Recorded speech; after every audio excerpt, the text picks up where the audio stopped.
तो बड़ी अच्छी तरीके से उन्होंने क्या कह करके किया कि हे भगवान, आप चक्रवर्ती तो थे भगवान शांतिनाथ, तो वो कहते हैं कि भगवान आपने 9 निधियां छोड़ दी, अब जब आप अरिहंत बन गए तो वो निधियां आकर के चुपके चुपके आपको देख रही हैं, समझ आ रहा है, और बड़ी शर्मा रही हैं आपके इस अरिहंत दशा के वैभव को देख करके कि ये देखो भगवान का वैभव जो हमको तो छोड़ दिया और इस वैभव के बीच में आके भगवान बैठ गए।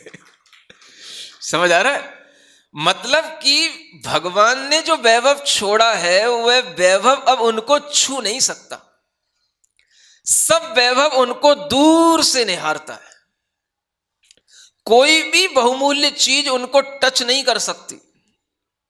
दुनिया में होता है हम भगवान के ऊपर ही वो चीज चढ़ाते रहते हैं, भगवान के लिए ही हम जो है चेहरा होगा तो सजा देंगे, आंखें होंगी तो सजा देंगे, चरण होंगे तो सजा देंगे। अरे हमारे भगवान, उनमें सोना लगाओ, हीरे लगाओ, कुछ भी लगाओ, नहीं, भगवान में कुछ नहीं लगाओ, भगवान से दूर रह करके कुछ भी करो तो वीतरागता सुरक्षित रहेगी।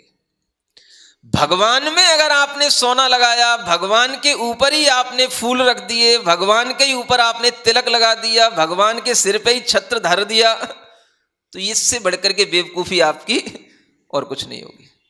समझ आ रहा? भगवान को वीतरागी रहने दो। भगवान अगर वीतराग के रूप में आपको दिखाई देंगे तो ही आपकी वीतरागता के द्वारा भगवान के माध्यम से किसी को सम्यक दर्शन होगा और वीतरागता की महिमा बनी रहेगी। लेकिन लोग जब आग्रही हो जाते हैं तो कुछ नहीं सुनते, किसी की नहीं सुनते, भगवान के ऊपर भी रखे रहते हैं। समझ आ रहा है? हाँ, बहुत जैनों में बहुत तरह के लोग हैं, समझ आ रहा है, बहुत चीजें भगवान के चेहरे पर भी लगाए रखते हैं, ऊपर भी रखे रखते हैं, मानते नहीं है, और हम कहेंगे मना करेंगे तो और ज्यादा करेंगे। समझ आ रहा है? ऐसे आग्रही लोग होते हैं जो किसी की सुनना नहीं उनको।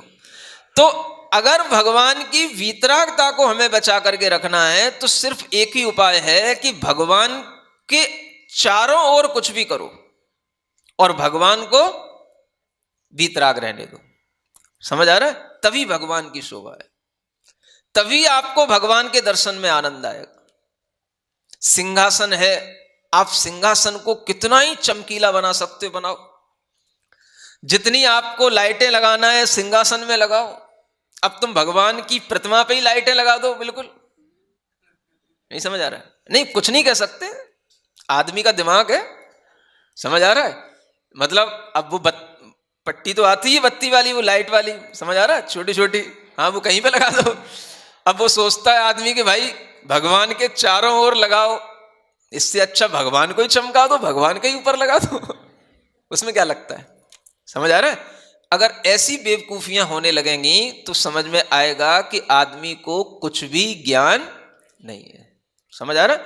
हर चीज की एक मर्यादा है और वह मर्यादा के अनुसार ही आप भगवान के चारों ओर शोभा इत्यादि रखोगे तो अच्छा लगेगा, है ना। और अगर वो शोभा भगवान के ही ऊपर आ गई तो फिर भगवान की वीतरागता पर ही दाग लग जाता है। आपको तो अच्छा लग जाएगा, लेकिन जो समझदार लोग होंगे वो कभी भी ऐसी वीतरागता के चरणों में झुकते ही नहीं, उनको नमस्कार करने का मन ही नहीं होता जहां भगवान के ऊपर ये तरह तरह की श्रृंगार हो, आवरण हो। समझ आ रहा है? इसलिए कई लोग पूछते हैं कि महाराज आप इस मंदिर में क्यों नहीं जाते, उस मंदिर में क्यों नहीं जाते। भैया जाएं तो करेंगे क्या वहां जाके?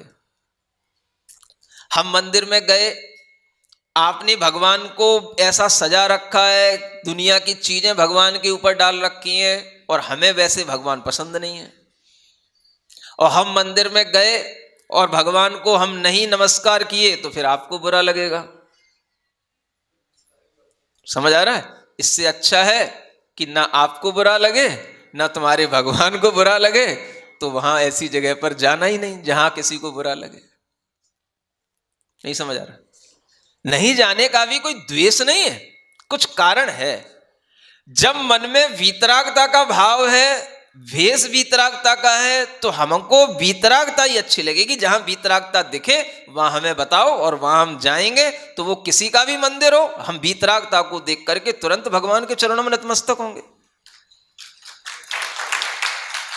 जब हमें श्रृंगार से प्रयोजन नहीं है तो हमें भगवान के ऊपर श्रृंगार से क्या प्रयोजन? आपको है तो आप कर लो। नहीं समझ आ रहा?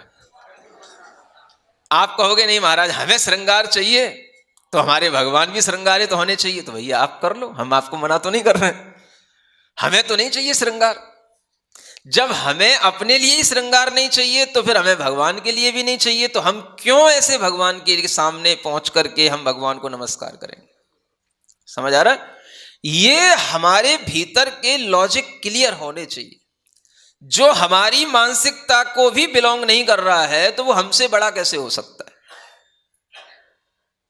क्या समझ आ रहा है? बड़ा तो वो होता है जो जिस मानसिकता में हमें उससे भी बढ़कर के उसकी मानसिकता हो। बड़ा तो वो होता है ना, है?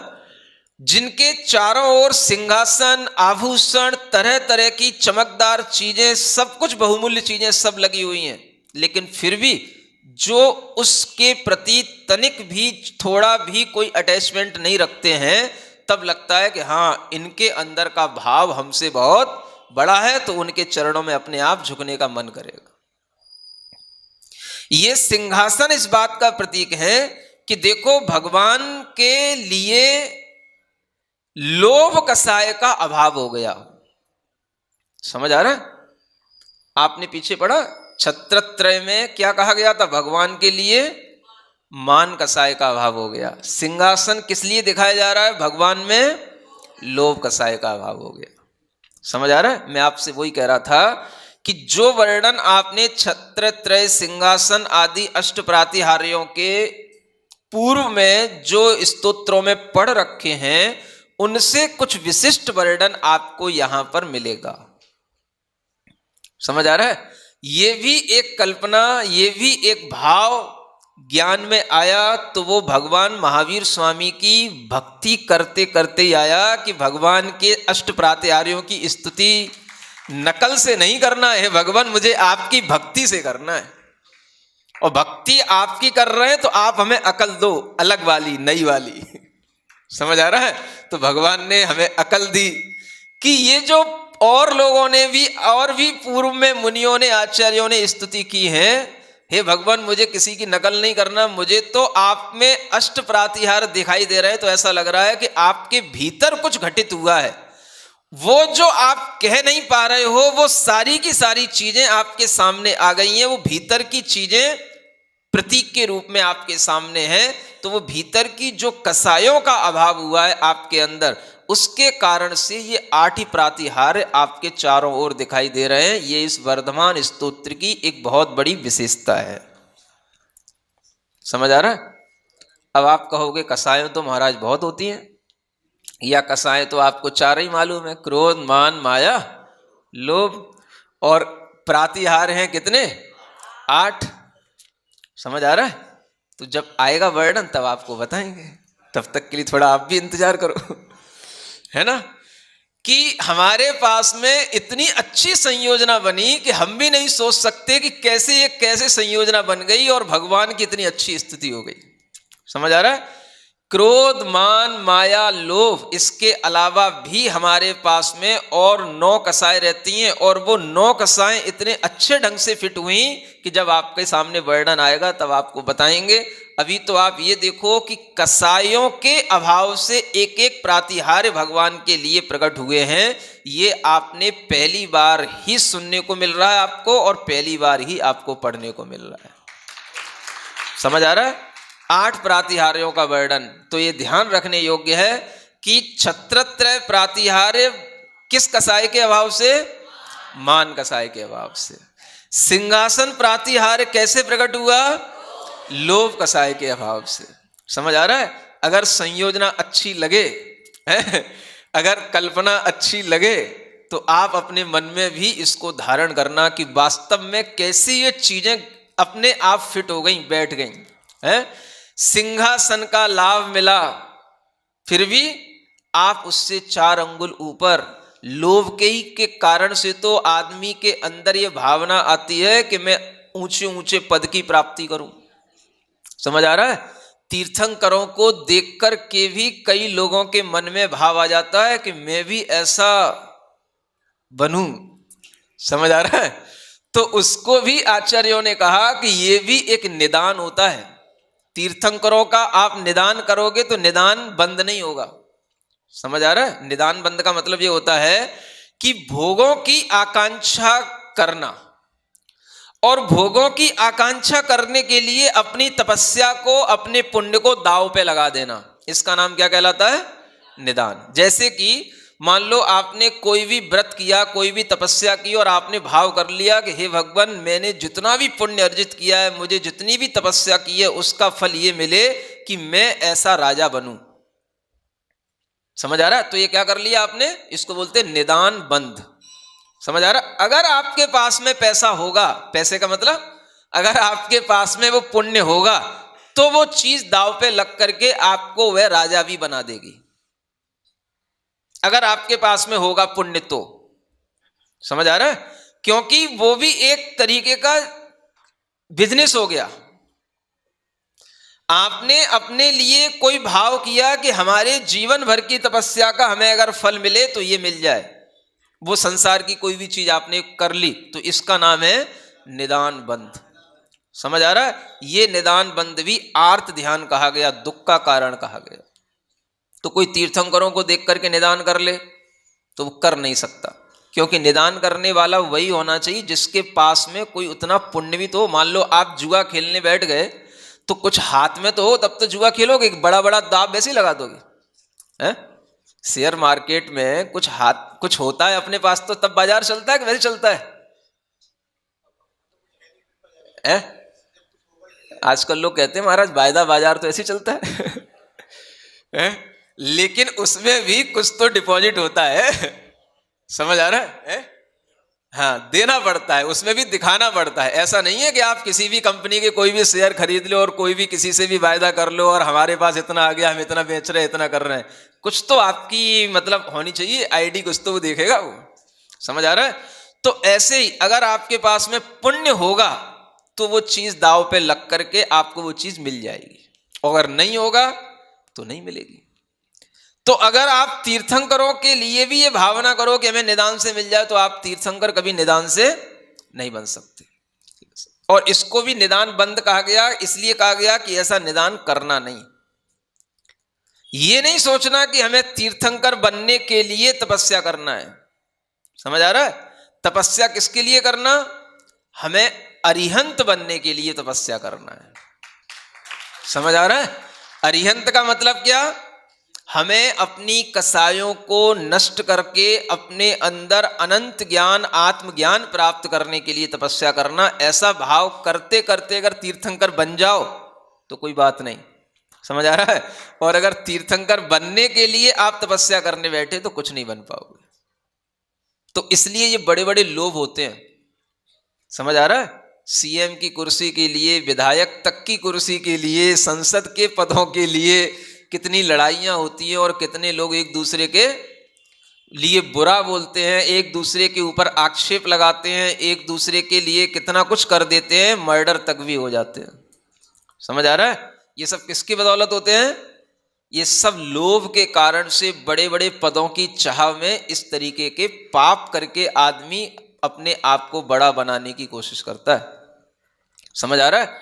और यहां यह बताया जाता है कि देखो, चक्रवर्ती जैसे लोग भी उस समय पर अपने मान को गला देते हैं जब वह चक्रवर्ती अपने नाम लिखने के लिए वृषभाचल पर्वत पर जाता है। समझ आ रहा है? और वो वृषभाचल पर्वत माने जहां पर चक्रवर्ती नाम लिख सकता और कोई नाम नहीं लिख सकता अपना। और जब वो वहां जाता है, उस पर्वत के ऊपर देखता है, तो वहां नाम लिखने की कहीं जगह नहीं दिखती, इतने चक्रवर्ती हो चुके हैं। तब उसका थोड़ा सा पारा ठंडा होता है। समझ आ रहा है?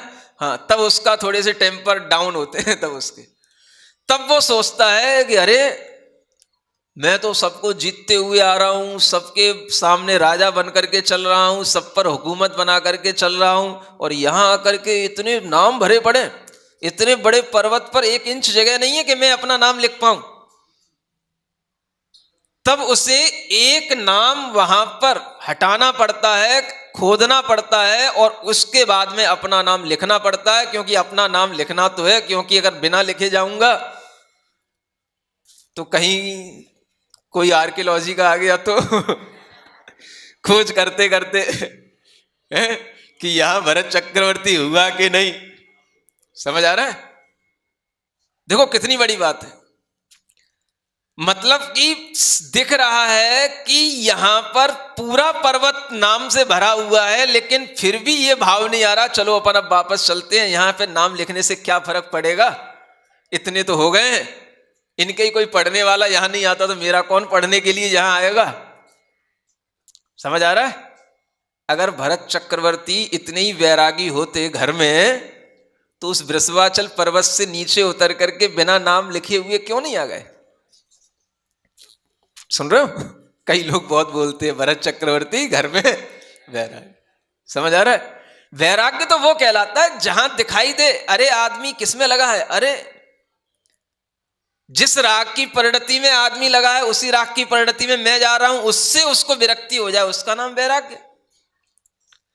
जिसमें नाम लिखने में दुनिया में बहुत सारे लोग हो गए, अरे हम भी उसी में नाम लिखने पहुंच गए, तो वैराग्य आना चाहिए था। अरे नहीं लिखूंगा तो क्या मैं चक्रवर्ती नहीं रहूंगा? नहीं लिखना मुझे, किसी का नाम मिटा करके क्यों लिखना? कितनी बुरी बात है किसी का नाम हटाना, किसी का नाम मिटाना, किसी का नाम खोदना और फिर उसके ऊपर अपना नाम लिखना। क्या समझ आ रहा है? लेकिन लोभ इच्छा कहती है देखो यहां जितने भी आए सब ऐसे ही करते थे, तुम भी कर लो। समझ आ रहा है? हाँ। जबकि वहां कोई देखने नहीं जा रहा है, कुछ भी कोई पढ़ने नहीं जा रहा है कि हाँ ये चक्रवर्ती हुए इनका नाम लिखा है। समझ आ रहा है? कितना बड़ा हम कहते हैं ये लोभ का भाव है, कितना बड़ा दुस्साहस है, कितनी नाम की कितनी बड़ी चाहना है, जिसके कारण से एक नाम को मिटा करके वहां पर अपना एक नाम लिखना पड़ता है। समझ आ रहा है? और हम कहते हैं भरत जी घर में वैरागी। घर में तो वैरागी थे, पर्वत के ऊपर वैरागी नहीं थे। हैं? हाँ, तब उनने देखा होगा, बोले यहाँ कौन देख रहा है, बोले खोद दो, मिटा दो, लिख दो, बढ़िया वाला लिख दो, हैं? और थोड़ी सी उपाधि के साथ लिखना है, युग की आदि में प्रथम तीर्थंकर भगवान ऋषभ देव का पुत्र पहला चक्रवर्ती भरत नाम का श्रेष्ठ पुत्र हुआ। समझ आ रहा है? जो इस वृषभाचल पर्वत पर अपनी प्रशस्ति खोदने के लिए आया है।